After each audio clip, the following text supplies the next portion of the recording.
Ambassador Spock, my senior staff.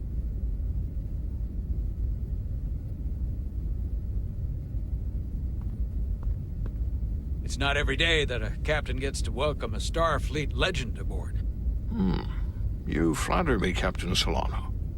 But legend implies the past tense, whereas I am very much focused on our present circumstances. I didn't mean to suggest you were stuck in the past. You're right, Ambassador.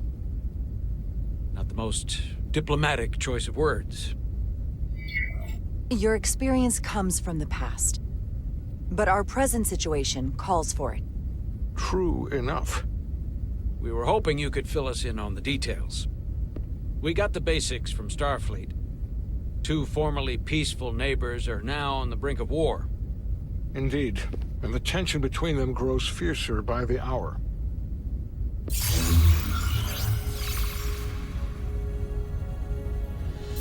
Ilidia and Hotari. Ilidians are the more advanced species. They made first contact with the Hotari over a century ago. This is Tau, the Hotari moon.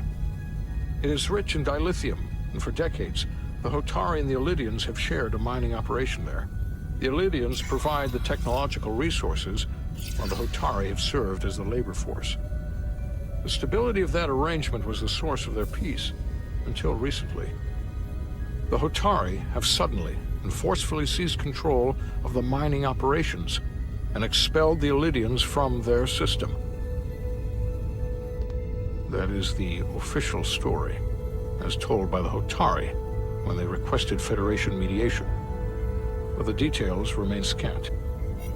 Communications between all parties have been limited by the ionic interference. How is it the Hotari were able to turn the tables and take the mines against superior forces, especially after decades in this arrangement? Unclear. The answer to that question may be the key to a new, lasting peace, and one that I hope we can uncover during these negotiations. But it is unlikely the relatively primitive Hotari forces would stand a chance against the Ilidian fleet if this escalates to open war. Left unchecked, this conflict will result in more bloodshed, which is what we are here to prevent. And the dilithium trade hangs in the balance. Clearly, the Hotari have been exploited in this relationship. Maybe we can persuade them peace is the more profitable alternative for everyone. They both profited from the mines. And for the Hotari, something is better than nothing. Peace is our objective, after all. We can call it profitable or mutually beneficial, but at the end of the day, the Hotari are still being exploited for their own resources. True peace is not merely the absence of war. And as such, this conflict will surely come again. Neither the Ilidians or the Hotari are members of the Federation, so we can't make them do anything. There is an additional complicating factor I should mention. In the past, the Federation has relied on the Ilidians as a source of dilithium. That certainly changes things. Federation sources its dilithium from a lot of places. Yeah, and this is one of them. So we've already played a part in this. Unfortunately, that is indeed the case, Commander Rydek. We're morally obligated to make this right. Hold on. Our only obligation is to negotiate the peaceful resolution of this conflict. Given the Federation's involvement in the Ilidium dilithium trade, Captain Solano and I must make every effort to appear neutral in these negotiations. What worries me is if this whole thing unravels, and we're at the mercy of the storm at less than full strength. We can't let it come to that. Considering what the ion storm has done to our ship, and the Ambassador's shuttle, we have to assume the Ilidian fleet has had problems with it as well. This recent surge in the energy disturbance temporarily levels the playing field. Commander Westbrook is correct. The energy anomalies around the Hotari systems have been noted in the past. But they have never been observed on the orders of magnitude we have seen in recent weeks. That may answer why the Hotari were able to strike back after so long. They finally had an opportunity, and they took it. That would also explain the Elydians' restraint. And reason to learn as much about the energy anomaly as we can while we are here.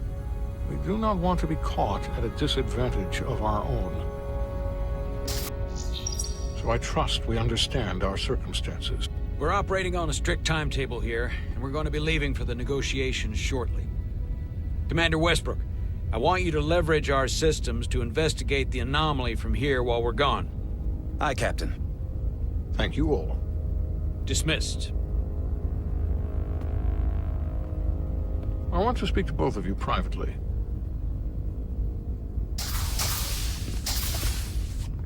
Ambassador Spock, I'd like to make a formal introduction. My first officer, Commander Jara Rydek. Commander, as you are aware, there are limits to what Captain Solano and I can do in our official capacity as representatives of the Federation. But someone in an unofficial capacity, your first officer, for example, would not be bound by those restrictions. Commander Rydek could ingratiate herself to certain parties behind the scenes, where they may be more candid in revealing information that could lead to a resolution. She certainly goes her own way. Maybe that helps in this case. With all due respect, Ambassador, I'm not a trained diplomat. That's exactly what we're going to leverage. I began my time in Starfleet as a science officer, not as an ambassador. We must be adaptable in the line of duty. Well, I hope Commander Rydek will have more luck finding out what really happened than we will through official diplomatic channels. The fate of the negotiations, the interests of the Federation, and the prospect for peace may very well depend on